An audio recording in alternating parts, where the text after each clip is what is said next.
नमस्कार, माझे नाव अथर्व सचिन सपकाळ. मी आज आपणासमोर लोकशाहीर अण्णाभाऊ साठे यांच्याविषयी बोलणार आहे.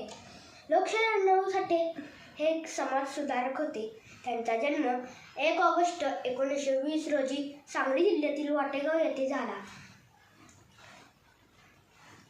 त्यांचे पूर्ण नाव होते तुकाराम भाऊराव साठे असे होते. त्यांच्या वडिलांचे नाव भाऊराव असे होते. त्यांच्या आईचे नाव वालुबाई असे होते. त्यांना गरिबी व भेदभावामुळे शिक्षण घेता आले नाही. न शिकताही त्यांनी कादंबऱ्या, कथासंग्रह, पोवाडा, लावणी यांची निर्मिती केली. रशियात जाऊन छत्रपती शिवरायांचा पोवाडा गाणारे ते पहिले भारतीय होते.